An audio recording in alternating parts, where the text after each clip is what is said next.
ओम स्वस्ति श्री गणेशाय नमः। ओम अस्मद्गुरुभ्यो नमः। अस्मत् परम गुरुभ्यो नमः। अस्मत् सर्वगुरुभ्यो नमः। श्री राधा कृष्णभ्याय नमः। श्रीमते रामानुजाय नमः। लंबोदरम परम सुंदर एकदंतम पीतांबरम त्रिनयनम परमं पवित्रम उद्दिवाकर निभोजलं कांति कांतम विघ्नेश्वरम सकल विघ्नहरम नमामि। गुरुर्ब्रह्मा गुरुर्विष्णु गुरुर्देवो महेश्वरा। गुरु साक्षात् परम ब्रह्म तस्मै श्री गुरुवे नमः। अखंड मंडलाकारं व्याप्तं येन चराचरं तप्तं दर्शितं येन तस्मै श्री गुरुवे नमः। नारायणं नमस्कृत्य नरं चैव नरोत्तमं देवी सरस्वतीं व्यासं ततो जयमुदीरयेत्। श्री राम राम रघुनंदन राम राम। श्री राम भ्रताग्रज राम राम। श्री राम राम रन कर्कश राम राम। श्री राम राम शरणं भव राम राम। श्री रामचंद्र चरणों मनसा स्मरामि। श्री रामचंद्र चरणों वचसा गृणामि। श्री रामचंद्र चरणों शिरसा नमामि। श्री रामचंद्र चरणों शरणं प्रपद्ये। माता रामो मत्पिता रामचंद्र। स्वामी रामो मत्सखा रामचंद्र। सर्वस्य मे रामचंद्रो दयालु। नान्यं जाने नेव जाने न जाने। रामाय राम भद्राय रामचंद्राय वेधसे। रघुनाथाय नाथाय सीताया पते नमः। अंजनानंदनं वीर जानकी शोकनाशनं कपिशमक्षहन्तारं वन्दे लंका भयंकरं। मूकं करोति वाचालं पंगुं लंघ्यते गिरियं तत्कृपातमहं वन्दे परमानन्दं माधवम्। भक्ति भक्त भगवंत गुरु चतुर्नाम वपु एक। इनके पद वंदन किए नाशत विघ्न अनेक। श्री सीता जू के पद कमल जब लगे हृदय नवास। और राम भ्रमर आवत नहीं तब लगता के पास। बोले श्री सीताराम भगवान की जय। श्री रामायण की जय। गोस्वामी तुलसीदास जी महाराज की जय। अखिल ही प्रतनीय परमात्मा पुरुषोत्तम गुण गणनिलय कौशल्यानंदन पर ब्रह्म परम सौंदर्य मधुर लावण्य सुधा सिंधु परम आनंद रस सार सरोवर संभूत पंकज कौशल आनंद वर्धन अवध नरेंद्र नंदन श्री रघुनंदन विदय वनस वैजंती जनक नरेंद्र नंदिनी भगवती भासवी पराम्बा जगदीश्वरी माँ सुनैना की आंखों की पुतलिका विदय राज जनक राज जनकाधिराज तनया जनक राज किशोरी वैदेही मैथिली जी श्री राम प्राण वल्लभा श्री जानकी जी। इन दोनों युगल श्री सीता रामचंद्र के चरणों में कोटि कोटि नमन नतमस्तक वंदन और अभिनंदन। चारों भैयाओं को और तीनों मैयाओं को कोटि कोटि प्रणाम। अनंत बलवंत गुणवंत श्री हनुमान जी महाराज के चरणों में बारंबार नमस्कार। और समुपस्थित भगवत भक्त श्री राम कथा अनुरागी सज्जनों आप सभी को कोटि कोटि नमन। समस्त भूतादिक सिया राम में सब जग जानी करहूँ प्रणाम जोरी जुग पानी। सज्जनों हम सब अत्यंत भाग्यशाली हैं जो इस वेद रूपी वाल्मीकि रामायण श्री राम कथा को सुनने का संकल्प अपने हृदय में धारण किए हैं। क्योंकि भगवान शिव ने भी माता पार्वती को कहा है कि अति हरि कृपा जाहि पर होई पाँव देहि अहि मारग सोही। जब तक भगवान की कृपा पर भी विशेष कृपा नहीं होती तब तक ये राम कथा कहने और सुनने को नहीं मिलती। राम कथा की बड़ी ही महिमा है। मंगल करनी कलिमल हरनी तुलसी कथा रघुनाथ की। गति कुर कविता सरित की जो सरित पावन पाथ की। आइए हम सब राम कथा में प्रवेश करते हैं। कथा शुरू होते हैं। सुनो वीर हनुमान राम लखन सिया जानकी। आस करो कल्याण सियावर राम जय जय राम। मेरे प्रभु राम, जय जय राम। पूर्व दिवस पर हम सभी चर्चा कर रहे थे कि कैसे माता पार्वती भगवान शिव को पाने के लिए घोर तपस्या करती हैं और पत्तों का सेवन करती हैं, और एक समय आने पर उन्होंने पत्तों का भी त्याग कर दिया, जिससे उनका नाम पड़ा अपर्णा। उसके बाद यहाँ भगवान शंकर समाधि में मग्न थे और एक असुर, तारकासुर, देवताओं के नाक में दम कर रखा था। सभी देवताओं को बहुत कष्ट दे रहा था, और देवता विचार करने लगे कि जब तक भगवान शिव का विवाह होगा नहीं और तब तक तारकासुर मरेगा नहीं, क्योंकि भगवान शिव के विवाह के बाद ही पुत्र होगा, क्योंकि तारकासुर को यह वरदान था कि भगवान शिव का पुत्र ही उसका वध कर सकता है। तो देवताओं ने विचार किया कैसे भगवान शिव को समाधि से जगाया जाए। तब सब देवता कामदेव के पास गए कि हे काम, तुम जाकर भगवान शंकर की समाधि तोड़ो। कामदेव ने भी विचार किया कि चलो बढ़िया काम मिल गया है, और वह चला भगवान शंकर की समाधि तोड़ने, और उसके प्रभाव से सारी सृष्टि कांप गई। जे सजीव जग अचर चर नारी, पुरुष अस नाम ते निज निज मर जादा तजी, भय सकल बस काम सियावर राम, जय जय राम। सारा जीव जगत अपनी मर्यादा को छोड़कर सब काम के वशीभूत हो गए। संसार की ऐसी दशा हो गई कि सब काम में ही व्याप्त हो गया। सबके हृदय मदन अभिलाषा, लता निहारी न वही तरु शाखा। नदी उमंगी अब बंधु कहीं धाई, संगम करही तालाब तलाई। जस असी दशा जड़न के वरनी, को कही सकही सचेत करनी। पशु पक्षी नभ जल थल चारी, भय काम बस समय विचारी। बंधुओं, यहाँ पर जो जड़ थे वो भी काम के वशीभूत हो गए, तो चेतन है उनकी तो बात ही क्या कही जाए। पशु पक्षी मनुष्य सब काम के वश में हो गए, लेकिन भगवान शंकर की समाधि तस से मस नहीं हुई। तो कामदेव को लगा कि अरे, देवताओं का काम अधूरा रह जाएगा, अब क्या करें। तो काम के पास जितने भी बाण थे, यानी कि उनके पास 5 बाण थे, और पांचों बाणों को उन्होंने धनुष पर चढ़ा लिया। और जैसे ही वो पांचों बाण भगवान शंकर के हृदय में जाकर लगे, तब सिवती सिरी नैन उघारा, चितवत कामु भयउ जरि छारा। जैसे ही पांचों के पांचों तीर भगवान शिव के हृदय में जाकर लगे, उन्होंने अपना तीसरा नेत्र खोला है और कामदेव की तरफ देखा है।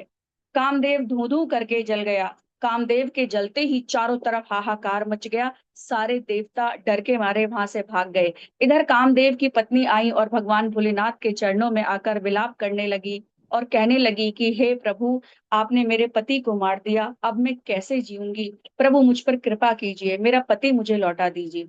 इस प्रकार प्रार्थना सुनकर हमारे भगवान शंकर, जो कि बड़े ही दयालु हैं, रति की प्रार्थना से प्रसन्न हुए और कहने लगे कि रति सुनो, जब यदुवंश कृष्ण अवतारा, होई हरण महामहि भारा। कृष्ण तनहि होई पति तोरा, वचनु अन्यथा होई न मोरा। तब भगवान शिव ने कहा कि रति, तुम चिंता ना करो। जब भगवान श्री कृष्ण यदुवंश में अवतार लेंगे तो उनके पुत्र के रूप में तुम्हारा पति तुमको प्राप्त होगा। इधर देवता जान गए कि भगवान शंकर की समाधि टूट गई, तो सब देवता ब्रह्मा जी के पास गए और कहने लगे कि ब्रह्मा जी, आप चलिए और जाकर भगवान भोलेनाथ को विवाह के लिए मनाइए। तो ब्रह्मा जी ने कहा कि आप नहीं जाएंगे। तो देवताओं ने कहा नहीं, क्योंकि हमें जाने में डर लग रहा है, क्योंकि उन्होंने कामदेव को जलते हुए देखा था उनको। तब ब्रह्मा जी ने, उसके बाद ब्रह्मा जी सभी देवताओं को लेकर, और इसके बाद ब्रह्मा जी सभी देवताओं को लेकर बैकुंठ आ गए और भगवान विष्णु सहित भगवान शंकर के पास पहुंचे हैं। और सारे देवता भगवान शंकर के पास जाकर उनकी दिव्य स्तुति करने लगे। कैलाश के निवासी नमो, बार बार हूँ कैलाश के निवासी नमो, बार बार हूँ। आया शरण तिहारी प्रभु, तार तार तू। आया शरण तिहारी प्रभु, तार तार तू। कैलाश के निवासी नमो, बार बार तू। भक्तों को कभी तुमने निराश ना किया, भक्तों को तुमने कभी निराश ना किया। मांगा जिन्हें जो चाहा वरदान दे दिया। बड़ा है तेरा दायरा, बड़ा दातार तू, आयो शरण तिहारी प्रभु तार तार तू। कैलाश के निवासी नमो बार बार हूँ, कैलाश के निवासी नमो बार बार हूँ। सभी देवताओं ने भगवान शंकर की बड़ी सुंदर स्थिति की स्तुति की और भगवान शंकर प्रसन्न हो गए। तब कृपा के सागर भगवान शंकर ने कहा कि कहियो देवताओं, आप लोग का किस कारण से यहाँ पर आना हुआ। तो देवताओं ने निवेदन किया कि नाथ, आप तो अंतर्यामी हैं, हम किस लिए आए हैं आप भली भांति प्रकार से सभी जानते हैं, और आप हमारा मनोरथ पूर्ण कीजिए, यही आपके चरणों में हमारी प्रार्थना है। निज ने नहीं देखा चही नाथ तुम्हारा विवाहु। हे प्रभु, हम अपने इन आंखों से आपका सुंदर विवाह देखना चाहते हैं। हे प्रभु, आपको पति रूप में प्राप्त करने के लिए माता पार्वती बड़ा दारुण तप कर रही हैं, तो आप उनकी तपस्या को पूर्ण कीजिए, उन्हें स्वीकार कीजिए। भगवान शंकर ने देवताओं की विनय प्रार्थना को सुनकर प्रसन्न हो गए और आशीर्वाद दिया है कि आप जो चाहते हो वैसा ही होगा। इतना सुनकर देवता बहुत प्रसन्न हुए, दुदुम्बियां बजाने लगे, सुमन वृष्टि करने लगे और भगवान शिव का जय जयकार करने लगे। देवताओं के मन में एक शंका हुई। देवताओं ने ब्रह्मा जी से कहा, जब इनको विवाह करना था तो कामदेव को क्यों जलाया, क्योंकि विवाह में काम की आवश्यकता होती है। ब्रह्मा जी ने कहा, पूछता हूँ। ब्रह्मा जी आए और भगवान शिव से पूछे कि देवता कह रहे हैं जब विवाह करना ही था तो कामदेव को क्यों जलाया। तब भगवान शंकर मुस्कुराए और ब्रह्मा जी से बोले, हे ब्रह्मा जी, देवताओं से जाकर कह दो मेरे विवाह में काम की आवश्यकता नहीं है, जिसके विवाह में होगी होती रहे, क्योंकि मैं काम की प्रेरणा से विवाह करने नहीं जा रहा हूँ, मैं तो अपने राम की प्रेरणा से विवाह करने जा रहा हूँ। इसलिए मेरे विवाह में राम चाहिए, काम नहीं चाहिए। बोले शंकर भगवान की जय, सियावर रामचंद्र की जय। इधर भगवान की प्रेरणा से सप्तऋषि पहुंचे हैं और उन्होंने माता पार्वती की बड़ी घोर परीक्षा ली है, लेकिन माता पार्वती अपनी परीक्षा में उत्तीर्ण हुई हैं, क्योंकि सप्तऋषियों ने उन्हें अनेक प्रकार से समझाया है। यहाँ तक कि कहा भी है कि भगवान शिव बड़े छोटे हैं, उनमें कई दोष हैं, बहुत सारे दोष गिनाए और कहा कि तुम किसी अच्छे देवता से विवाह कर लो, सुखी रहोगी, लेकिन भगवान शिव से विवाह मत करो। सप्तऋषि अनेकों प्रलोभनों से माता पार्वती को समझाने का प्रयास कर रहे हैं, लेकिन माता ने भी कह दिया, जन्म कोटि लगी रगरे हमारी, बरहु शंभुना तरऊ कुमारी। हे ऋषियों, मैंने जन्म जन्म में केवल शिव जी की ही भक्ति करूंगी और पति रूप में केवल उन्हीं को वरण करूंगी, नहीं तो मैं कुमारी ही रहूंगी। माता पार्वती जी का शिव के चरणों में अविचल प्रेम देख सप्तऋषि प्रसन्न हो गए और भवानी को सर झुकाकर प्रणाम कर कर वहां से चले गए। इधर सप्तऋषियों ने जाकर मैया मैना और हिमाचल राज को जाकर पूरी घटना सुनाई। सज्जनों, भगवान शंकर के विवाह का मुहूर्त लग्न निकल गया। फिर हिमाचल ने वह लग्न पत्रिका सप्तऋषियों को दी है और लग्न पत्रिका सप्तऋषि ने ब्रह्मा जी को दी है। और ब्रह्मा जी उस पत्रिका को पढ़ते ही उनके हृदय में अपार प्रसन्नता हुई है। वे लग्न पत्रिका पढ़कर सबको सुनाया। उसे सुनकर मुनि और देवताओं का समाज हर्षित हो गया। आकाश से फूलों की वर्षा होने लगी, बाजे बजने लगे, दसों दिशाओं में मंगल कलश सजा दिए गए और सभी देवता अपने अपने भांति के विमान सजाने लगे, क्योंकि भोले बाबा का विवाह है। और शिव जी के गण भी प्रसन्न होकर स्वामी का श्रृंगार करने लगे। सभी गण शिव जी को सजाने लगे। अब जैसे गणों को सजाना आता है, उन्होंने वैसे ही सजा दिया। थोड़े से अपने भाव के माध्यम से बताना चाहूंगी। सजे रहे भोले बाबा निराले दूल्हे में, निराले दूल्हे में, मतवाले दूल्हे में, सजे रहे भोले बाबा निराले दूल्हे में। देखो भोले बाबा की अजब है बात, संग लेके चले हैं भूतों की बारात। सजे रहे भोले बाबा निराले दूल्हे में, है भेष निराला जय हो, पिए भंग का प्याला जय हो, सर जटा बढ़ाए जय हो, तन भस्म लगाए जय हो, ओढ़े मृगशाला जय हो, गले नाग की माला जय हो, है शीश पे गंगा जय हो, मस्तक पर चंदा जय हो, तेरा डमरू बाजे जय हो, त्रिशूल विराजे जय हो, भूतों की टोली लेके चले हैं ससुराल, शिव भोले जी दिगंबर हो बैल पे सवार, सज रहे भोले बाबा निराले दूल्हे में। सज्जनों, भोले बाबा जैसा कि दूल्हा भगवान शंकर बने हैं, वैसा दूल्हा अगर आज किसी को बना दिया जाए तो उसका विवाह ही ना होगा। ऐसा साज सज्जा भगवान शंकर के गणों ने किया है कि उसकी छवि देखते ही बनती है। और गोस्वामी जी ने भी बड़ा सुंदर लिख दिया है। शिव ही शंभु गन कर ही सिंगारा, जटा मुकुट अहि मोरु सवारा, कुंडल कंकन पहिरे व्याला, तन विभूति पट के हरि छाला, शशि ललाट सुंदर सिर गंगा, नैन तीन उपवीत भुजंगा। भोलेनाथ की बड़ी बड़ी जटाएं हैं और उन्हीं जटाओं का बढ़िया मुकुट बना दिया है और सांपों का मोर सजा दिया है। मोर, एक जब दूल्हा पगड़ी पहनता है तो उसमें एक मोर सजाने की वस्तु होती है, तो उसको उन्होंने सांपों से सजा दिया है। और शिव जी के कानों में छोटे छोटे दो नाग लटका दिए हैं, वो कुंडल बन गए हैं। और पूरे शरीर पर भोले बाबा के विभूति लगा दी है, वस्त्र की जगह बागंबर लपेट दिया है। गणों ने भगवान शंकर को दूल्हा बनाकर तैयार कर दिया है। अब इधर दूल्हा ने सोचा कि जरा देखें बाराती भी तैयार हुए कि नहीं और कैसे लग रहे हैं। और जैसे ही भगवान शंकर ने बारातियों को देखा है, कऊ मुखहीन विपुल मुख काहू, बिनु पद कर कोई बहुपद बाहु, विपुल नैन कोई नैन विहीना, हृष्ट पुष्ट कोई अति तन खीना। सज्जनों, भगवान शिव की बाराती कैसे हैं? कोई बिना मुख का है तो किसी के अनेक मुख हैं, किसी के हाथ पैर हैं तो किसी के पूरे शरीर पर हाथ पैर और हाथ पैर ही हैं, और किसी की आंखें हैं तो किसी की एक आंख नहीं है। कोई बहुत मोटा है और कोई धागे की तरह पतला है। इस विचित्र बारात को देखकर भगवान शंकर ने गणों से कहा, सुनो, तुम लोग चाहते नहीं हो कि हमारा विवाह हो। गणों ने कहा, क्यों शंभुनाथ, आप ऐसा क्यों कह रहे हैं? तो भगवान ने कहा, अरे ऐसी बारात देखकर कौन अपनी बेटी देगा। शिव गणों ने कहा, प्रभु सुनिए, हम आपको अटपटे लग रहे हैं। जस दुलही तस बनी बराता, कौतुक विविध होई मग जाता। जैसा दूल्हा है वैसी ही बारात बन गई। रास्ते में चलते चलते कई विचित्र कौतुक करते जा रहे हैं। इधर राजा हिमाचल ने बड़ा ही विचित्र सुंदर मंडप को बनाया है, जिसमें उन्होंने सभी को बुलाया है।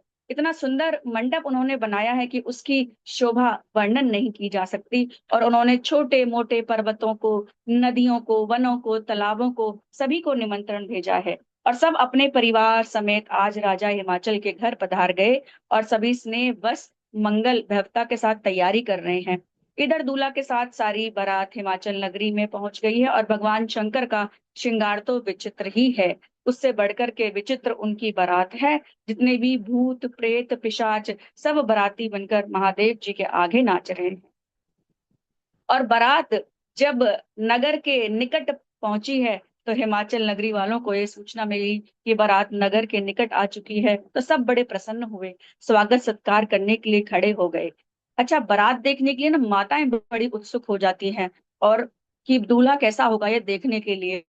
और आज भी हमारे देश में जब भी कोई बारात आती है तो सभी माताएं बहनें जाके घर से बाहर जरूर देखती हैं कि दूल्हा कैसा है। तो उस समय भी ऐसा ही वर्णन लिखा हुआ है कि आज माताएं बड़ी उत्सुक हैं और उन्होंने अपने छोटे बच्चों से कहा है कि जाकर देखना दूल्हा कितना सुंदर है।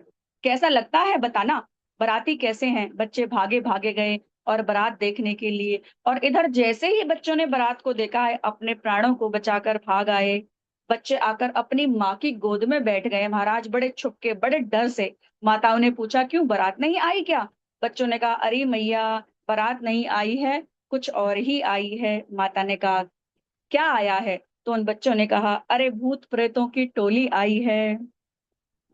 बच्चों ने कहा कि अरे क्या बताएं, बारात, ऐसी बारात हमने कभी देखी नहीं, लगता है यमराज की सेना ही हमारी नगरी में आ गई है। दूल्हा तो पूरा पागल है और बैल पर सवार है और अपने गले में बहुत सारे सर्प डाले हुए हैं, छोटे छोटे सांपों को दोनों कानों में लटकाए हुए हैं और पूरे शरीर पर राख यानी कि भस्म लगाए हुए हैं। लड़कों ने बारात का वर्णन करते हुए कहा है, तन छार ब्याल कपाल भूषण, नग्न जटिल भयंकरा, संग भूत प्रेत पिशाच जोगिनी, विकट मुख रजनी चरा। जो जियत रही बरात देखत, पुण्य बढ़ते ही कर सही। देखई जो उमा विवाहु घर घर, बात असलर कन कही। हाँ, बात असलर कन कही। उन्होंने कहा कि मैया जो जिएगा वही आज माता पार्वती के बारात को देखेगा, क्योंकि दूल्हे ने पूरे शरीर पर राख लपेट रखी है, शरीर पर कपड़े भी नहीं है, और संग में बाराती ऐसे हैं कि उनको देखकर लोग अपने प्राणों को बचाएं और अपने प्राणों को ही भूल जाएं। और भूत प्रेत पिशाच जिनका रूप बड़ा ही विकट है, ऐसे बाराती हैं। अब बारातियों को देखने के बाद जो बचेगा वो बड़ा ही भाग्यशाली होगा, वही विवाह को देखेगा। बच्चों की बात सुनकर माता पिता मुस्कुराए और उनको बोला कि अरे बच्चों, निडर हो जाओ, डरने की कोई बात नहीं। इधर सभी हिमाचल वासियों ने शिव जी की सभी बारात का स्वागत किया है, सत्कार किया है, और सभी बारातियों को जनवासे में सुखपूर्वक ठहराया है। जब बारात आती थी तो पहले जनवासे में रुकती थी। आज भी कहीं कहीं हमारे देश में ऐसी परंपरा है। तो बड़ी ही प्रसन्नता से सभी बाराती जनवासे में रुके हैं। यह जानकर मैया ने आरती की थाली सजाई है, और मैया मैना अब सुंदर स्त्रियों के साथ जाकर मंगल गान करती हुई भगवान शिव की आरती करने के लिए जाती हैं। लेकिन शिव जी का जैसे ही उन्होंने परीक्षण किया, दूल्हे को महादेव जी को वेश में देखा, मैना मैया सहित सभी स्त्रियां भय के कारण बहुत ही डर गई। और मैना मैया तो हमारी दूल्हे को देखकर रोने लगी और दुखी होकर कहने लगी कि पुत्री पार्वती, विधाता ने तुमको सुंदरता तो दी, लेकिन उसने तुम्हारे लिए वर बावला कैसे बनाया। चाहे कुछ भी हो जाए, मैं तेरा विवाह इस बावले के साथ नहीं करूंगी। और कथाओं में ऐसा भी पढ़ने को आता है कि मैया ने कहा तू पूरे जीवन भर कंवारी रह जा, मैं तुझे रख लूंगी। या हम हिमाचल पर्वत से कूदकर अपने प्राण त्याग देते हैं, बट इस बावले से मैं तेरा विवाह नहीं करूंगी। आज मैना मैया बड़ी दुखी हो गई हैं कि चाहे कुछ भी हो जाए, मैं तेरा विवाह इससे नहीं होने दूंगी। जब माता इस प्रकार विलाप कर रही थी, तब नारद जी ने भली भांति प्रकार से मैना मैया के संशय को दूर किया है और उनके कष्टों को दुख से उबारा है कि मैया आप चिंता ना करें, यह देवों के देव महादेव हैं। फिर माँ जगदम्बा पार्वती का और भोलेनाथ का धूमधाम से वेदों रीति से अनुसार विवाह, सुंदर विवाह हुआ है, और अनेक प्रकार से बाजे बजने लगे। देवताएं नव मंडल में पुष्पों की वर्षा करने लगे। शिव पार्वती का विवाह हो गया, सारे ब्रह्मांड में आनंद छा गया। अनेकों दिनों तक बारात हिमाचल में रुकी, और उसके बाद भगवान शंकर सभी बारातियों के साथ कैलाश चलने की तैयारी करने लगे। इस समय मैना माता आती हैं और भगवान शंकर के चरणों में प्रणाम करती हैं और उनसे एक निवेदन करती हैं, हे नाथ, अगर मेरी बिटिया से, मेरी पार्वती से कभी कोई गलती, कभी कोई हो जाए तो आप उसे अपनी दासी समझकर क्षमा कर दीजिए। ये केवल अपनी पुत्री के लिए एक माँ का कोमल हृदय ही कर सकता है। नाथ उमा मम प्राण सम, गृह किंकरी करेऊ, क्षमहु सकल अपराध अब, होई प्रसन्न वर देव। उसके बाद शिवजी ने अपनी सासू माँ यानी कि मैया मैना को बहुत प्रकार से समझाया है कि आप चिंता ना करें, पार्वती जी सुखी रहेंगी। फिर मैना मैया ने पार्वती जी को गोद में बिठाकर उनको सुंदर सीख दी है। करेऊ सदा शंकर पद पूजा, नारी धर्म पति देव न दूजा। आज उन्होंने कहा है कि हे पुत्री, तू सदैव भगवान शंकर के चरणों की पूजा करना, क्योंकि नारियों का धर्म यही है, उसके लिए पति ही देवता है और कोई देवता नहीं है। इस प्रकार माता को, माँ जगदम्बा को बार बार समझा रही हैं उनकी माता, और बार बार जब समझाती हैं तो उनकी आंखों से आंसू आ जाते हैं, और अपनी पुत्री पार्वती को बार बार हृदय से लगा लेती हैं। अब माता पार्वती की विदाई की घड़ी आ गई है। तब मैना मैया पुत्री के विरह में बहुत दुखी हो गई। वहां सभी नर नारी अपने आप को रोक नहीं पाए और रोने लगे। और जब जगदम्बा की विदाई हुई तो देखिए प्रभु, नर नारियों को तो आप छोड़िए, पशु पक्षी भी उदास हो गए, यहाँ तक कि हमारे शंभुनाथ की आंखों में भी आंसू आ गए। सज्जनों, किसी भी पुत्र की विदाई की घड़ी भावुकता और घर का आंगन का बिछोह से वो दुख बड़ा भरा होता है। और इस बात को मैं कथा कर रही हूँ तो मैं सुना रही हूँ तो मैं समझती हूँ कि महिलाएं, स्त्रियां जिनका विवाह हो गया है, वो भली भांति इस बात को समझती हैं कि कितना कष्टपूर्ण होता है अपने माता पिता से दूर होकर किसी दूसरे घर जाना। महादेव भी सभी याचकों को संतुष्ट कर पार्वती जी के साथ कैलाश पर चले गए। सब देवता प्रसन्न होकर फूलों की वर्षा करने लगे। आकाश में सुंदर नगाड़े बजने लगे। शिव पार्वती विविध प्रकार से विलास करते हुए गणों के साथ कैलाश पर रहने लगे। इस प्रकार बहुत सा समय बीत जाने के बाद 6 मुख वाले स्वामी कार्तिकेय का जन्म हुआ और बड़े होने पर उन्हें तारकासुर को मारकर देवताओं को अभय प्रदान किया। ये कथा आप सभी जानते हैं। इसके बाद आपको पता है कि श्री राम भक्ति से भरा हुआ यह शिव जी का सुहावना चरित्र सुनकर मुनि भारद्वाज जी बहुत ही प्रसन्नता से भर गए और कथा सुनने के उनके अंदर लालसा और ज्यादा बढ़ गई। उनके नेत्रों में जल भर आया, रोम रोम पुलकित हो गए, उनके मुख से वाणी नहीं निकलती। और यह दशा देखकर ज्ञानी याज्ञवल्क्य भी बहुत प्रसन्न हुए।